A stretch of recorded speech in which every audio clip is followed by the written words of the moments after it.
সকালবেলায় আমি বাইরে এলাম, আমার এতটা সুন্দর লাগে দেখতে, সবুজ আর সবুজ ফুল তুলতে এসেছি, তাই তোমাদের সাথে শেয়ার করলাম। আমি একটু নিয়ে এসে ফোনটাকে অন করে দিলাম। দেখেছো কি ভালো লাগছে না, চারিদিকে সবুজ আর সবুজ।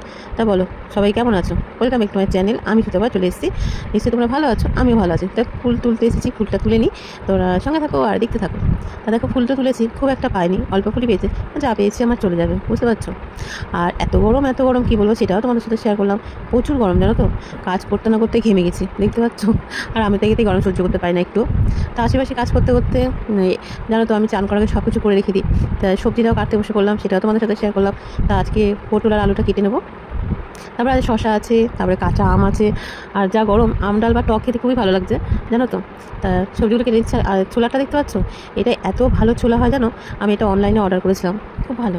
তা ছোটো বালতিতে করে সব কিছু নিয়ে নিচ্ছি, পটলগুলো সব কাটা হয়ে গেছে।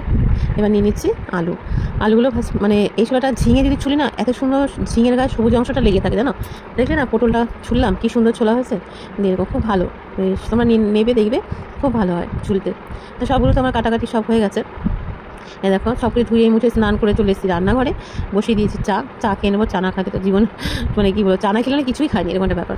তা চা মুড়ি বিস্কুট নিয়ে নিয়েছি, মা মেয়েদের খেয়ে নেবো। আর দিকে বসিয়ে দিচ্ছি ভাত। তা আমি যখন কাজ করি একবার চাল ধুয়ে চালের মধ্যে জল ঠাল দিয়ে রেডি করে রাখি, তাহলে এসে বসিয়ে দিতে পারবো তার জন্য। দেখো চা খেতে খেতে ভাতটা বসিয়ে দিয়েছি, ভাতটাও ফুটে গেছে, এমনকি ভাতটা হয়েও গেছে, নামিয়েও নিয়েছি। তারপরে কী করবো, ডাল বসাতে গেলাম, ডাল তো করতেই হবে। মুসুর ডাল দেখলাম বাড়ন্ত আছে, নিয়েছি মুগ ডাল। দেখো ডালটা কিন্তু ভেজে ধুয়ে নিয়েছি, দেখতে হচ্ছে জলটা পুরো পরিষ্কার। এবার দিয়ে দেবো পরিমাণ মতো লবণ, তাহলে ডালটা তাতে সিদ্ধ হয়, এমনকি ভালো সিদ্ধ হয়ে যাবে। এই দেখো দেখতে পাচ্ছ, ফেনা হয়ে গেছে, ফেনাটা ফেলে দিই। আর ফেনাটা দেখো মানে ডালটা ধোয়ার জন্য ফেনাটা পুরো সাদা হয়ে আছে, তাই না? দেখো দেখতে পাচ্ছ কী সুন্দর সাদা হয়ে আছে। তা ডাল দেখো সিদ্ধ হয়ে গেছে, নুন দিয়েছি না, কী সুন্দর সিদ্ধ হয়ে গেছে। আমি খুন্তি দিয়ে ঘাটছি, তাতে আমার খুব সুন্দর ঘাটা হয়ে গেছে জানো। এবার দিয়ে দেবো পরিমাণ মতন জল, আর দিয়ে দেবো হলুদ, লবণ তো দিয়ে দিচ্ছি আগেই। তারপর দিয়ে দেবো কাঁচা লঙ্কা, আর দিয়ে দেবো গ্রেট করা আদা, যেহেতু মুগ ডাল তার জন্য। এবার ডালটাকে ফুটিয়ে নেবো, তার আগে মেয়ে বলে মা কিছু একটু মানে সব কিছু কেটে একটু পকোড়া টাইপের করে দাও না। দিয়ে ও কেটে টেটে দিল, দিয়ে আমি ওই আগে মানে শসা, আলু, পেঁয়াজ, রসুন, আরও কী দিয়েছি নিজে কী জানি খেয়াল করিনি। আর আমি দিয়ে দিলাম লঙ্কাটাও কাটিনি, লঙ্কাটা আমি দিলাম, দিয়ে একটু ময়দা দিয়ে মেখে ভালো করে মেখে নিলাম। সবগুলো এত মিহি কাটে না, মাখতে যেন খুব ভালো হয় জানো তো। দেখো সবগুলো একসাথে একটু জল দিয়ে, জলটাও পরিমাণে অল্প দিয়েছি, জল দিয়ে খুব সুন্দরভাবে মেখে নিচ্ছি। তাতে কী হচ্ছে বলো তো, বেশ খুব সুন্দর মাখা হয়ে গেছে আমার। তেলটা গরম হয়ে গেছে, দিয়ে এবার সবগুলো ছোটো ছোটো করে দিয়ে দেবো, বুঝতে পারছো। যতটা ধরে ততটাই বেশ ছোটো ছোটো করে। ছোটো ছোটো দিতে কী হবে তাহলে আলুটা বেশ ভিতরে দিয়েছে না, আলুটা খুব সুন্দর সিদ্ধ হয়ে যাবে তার জন্য। তা দেখো এক পিঠ হয়ে গেছে, আমি আর পিঠ উল্টে দিলাম। সবগুলো উল্টে পাল্টে ভালো করে ভেজে নেবো। আর জিনিসটা যেহেতু একটু ময়দা দেওয়া হয়েছে, তার জন্য না বেশ খাস্তা খাস্তা হয়েছে জানো তো। মাঝে মধ্যে এরকম বাড়িতে বানিয়ে খেতে খুব ভালোই লাগে। এই দেখো সবগুলো ভাজা হয়ে গেছে, বেশ মনে হচ্ছে তাল ফুলরি টাইপের একটা লাগছে।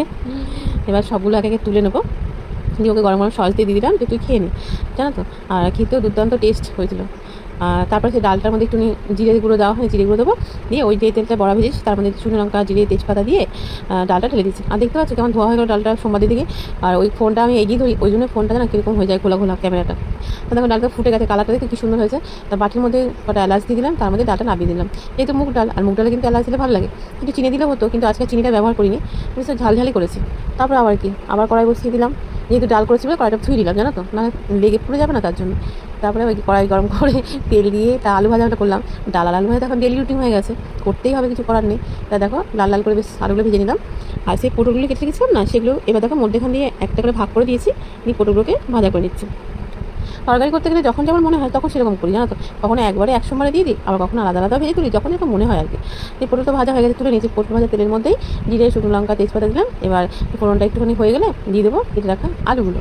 দেখো সব আলুগুলো দিয়ে এবার লবণ দিলে না যে কোনো জিনিস তাদের নরম হয়ে যায় না, সিদ্ধ হয়ে যায়, তাই লবণ দিয়ে একটু আলুটা একটু ভেজে নেবো, ঠিক আছে। যখন দেবো একটু কালার হয়ে আসছে, দেখো কালার হয়ে আসছে, তখন দিয়ে দেবো এতে মশলাটা আমি রেডি করে রেখেছি। জিরে গুঁড়ো, হলুদ গুঁড়ো, লঙ্কা গুঁড়ো, আদা, টমেটো পেস্ট, মানে টমেটোটা তোমার রেখেছি, ঠিক আছে। সব কিছু ওই দেখো দেখতে পাচ্ছ, দিয়ে একটু জল দিয়ে তারপরে দিয়ে দিলাম। ভালো করে কষিয়ে নেবো যতক্ষণ না তরকারি থেকে মানে মশলা থেকে তেল ছাড়ে, তখন কথা বলতে গুলিয়ে যায় জানো তো। এই দেখো এই মশলাটা আমার কষানো হয়ে গেছে, এর মধ্যে দিয়ে দেবো এবার পটল। আর জানো ভিডিওটা মানে কতবার যে ভয়েস দিচ্ছি, যতবার ভয়েস দিচ্ছি কেউ না কেউ ডাকছে, কেউ কথা বলছে, কেউ আওয়াজ করছে, মানে আমি কতবার যে করলাম জানি না, এবারও কি পুরো কমপ্লিট করতে পারবো কি না। তা দেখো লেগে যাচ্ছে। এই সময় আমি দিয়ে দেবো জল, বুঝতে পারছো। দেখো সবসময় গরম জলটা দিলেই তরকারিটা বেশ ভালো হয়, এমনকি তাড়াতাড়ি ফুটেও যায়, এটা সুবিধা। তা মাছ পাঠিয়েছে বাজার থেকে, তা মাছটা ভালো করে ধুয়ে নিয়ে এসেছি। আর দেখো এখানে না 2 রকম মাছ আছে, একটা হচ্ছে আট ট্যাংরা, একটা হচ্ছে কাতলা মাছ। তা নুন হলুদটা ভালো করে মাখিয়ে নেবো, আর দুটো আলাদা আলাদা পাশে রাখবো। কাতলা মাছটা এই তোমার পটল আলু দিয়ে করবো, আর এই ট্যাংরা মাছটা তেল ঝাল করবো, বুঝতে পারছো? তার জন্য এদিকে তরকারিটা ফুটছে, আমি এদিকে মাছ ভাজাটা বসিয়ে দিই, তাহলে আমার বেশ ভাজা হয়ে গেলে বেশ দিয়ে দিতে পারবো তরকারিটা ফুটতে ফুটতে, আর গরম গরমও থাকবে, বেশ ভালো হবে।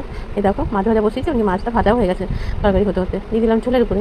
এবার একটু ডুবিয়ে দেবো যাতে তেল মশলা সব ঢুকে যায়, আর দিয়ে দেবো গরম মশলা, যেহেতু ধনে পাতা নেই তার জন্য গরম মশলা যে কোনো একটা দিলেই হয়, কি গরম মশলা কি ধনে পাতা, তাই না? বেশ ভালো করে একটু ফুটিয়ে নিয়ে তারপরে নাবিয়ে নেবো। এই দেখো নাবাচ্ছি। আর রান্না করতে করতে বললাম না, ক্যামেরা ক্যামেরা যদি তখন রান্না করে ধোয়াটা একটা ওঠে না, তখনই ক্যামেরাটা কেমন হয়ে যায় জানো।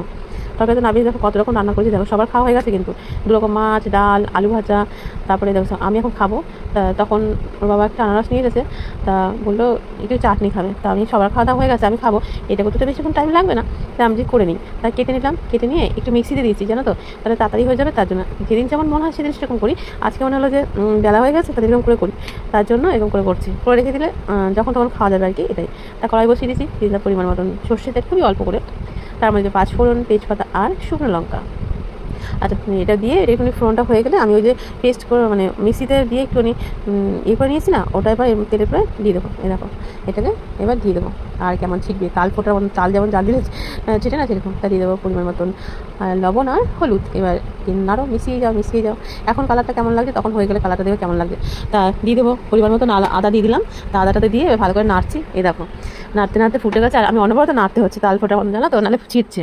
আর দেখো দিয়ে দিলাম কিছুটা কাজু আর কিশমিশ, আর কন্টিনিউ আমাকে নাড়তে হচ্ছে, না নাড়লে না গ্যাসে ছিটে যাচ্ছে, আমাকে হাতেও ছিটে যাচ্ছে জানো তো। যতক্ষণ না দেখবো যে কালার একটু চেঞ্জ হয়ে এসছে, ততক্ষণ নাড়বো। আর এই সময় দিয়ে দিলাম আমি পরিমাণ মতন চিনি, যেমন টক থাকবে তার জন্য চিনিটা অল্প করে দিলাম, জানো তো। চিনিটাকে ভালো করে মিশিয়ে নিলাম, চিনিটা গলতে আমার এটা খুব সুন্দরভাবে হয়েও যাবে। এই দেখো হয়েও আসছে, দেখতে পাচ্ছ অনেকটা টেনে গেছে, এমনকি কালারটাও দেখো চেঞ্জ হয়ে গেছে, দেখতে পাচ্ছ। আর দেখতে এখনই কীরকম ইয়ামি টেস্টি লাগছে বলো, আর খেতেও জানো তো খুব টেস্ট হয়েছিল, মানে কী বলতো জেলি টাইপের একটা হয়ে গেছে, দেখো দেখতে পাচ্ছ। এবার এটাকে নামিয়ে নেবো, কাজু কিশমিশ তো দিয়েছি, তারপর ওপর থেকে একটুখানি ছড়িয়ে দিলাম। কেমন হয়েছে তোমরা অবশ্যই বলো, তোমরা কেমন করে করো সেটা আমাকে বলো, ঠিক আছে। এবার আমি তো ভাত খাবো, সব কিছু হয়ে গেছে, কটা বাজে জানো এখন, দেখা করে দিচ্ছি। আর প্রচুর গরম, তোমাদেরকে এখনও বলছি, আমি 3 বেলা স্নান করেছি জানো, 3 বাজে, দেখতে পাচ্ছ। অন্যদিন তো 4টে সাড়ে 4টে খাই, তার থেকে তাড়াতাড়ি খাওয়া হচ্ছে। আর এর মধ্যে আসিনি, লাইভে বসেছিলাম, তার মধ্যে আসিনি, আর এলাম সেই রাতে খাবার করতে। দেখো ময়দাটাকে ভালো করে মেখে নিয়ে দেখি বেড়ে নিলাম। আর যেহেতু মাছের তরকারি আজকে খাবো, ছেলে খাবে আলু ভাজা ডাল দিয়ে, আর আমরা মাছের যে আলু পটলের তরকারিটা আছে ওটা দেখিয়ে নেবো। বড় মাছ তো কাটা থাকবে না অতটা, তাই না। এবার এক একে চোখো করে বেলে এক করে ভেজে নেবো, উল্টে পাল্টে ভেজে তুলে নেবো। আর তোমরা কিরকম মাছের তরকারি দিয়ে রুটি খাও, ভালো লাগে খেতে। তা মেয়েকে আর মেয়ের বাবাকে দিয়ে দিলাম, ছেলে একটু দেরিতে আসবে, ওটা আমারটা তুলে রাখলাম, এদের বসে পড়েছি। তা এখন তো খাবো, রাত অনেকটাই হয়েছে, 11:30 বাজে, ঠিক আছে। আমি খাই, তা কেমন হচ্ছে অবশ্যই ভালো হচ্ছে, পাশে থেকে সবাই সুস্থ থাকো, ভালো থাকো, টাটা।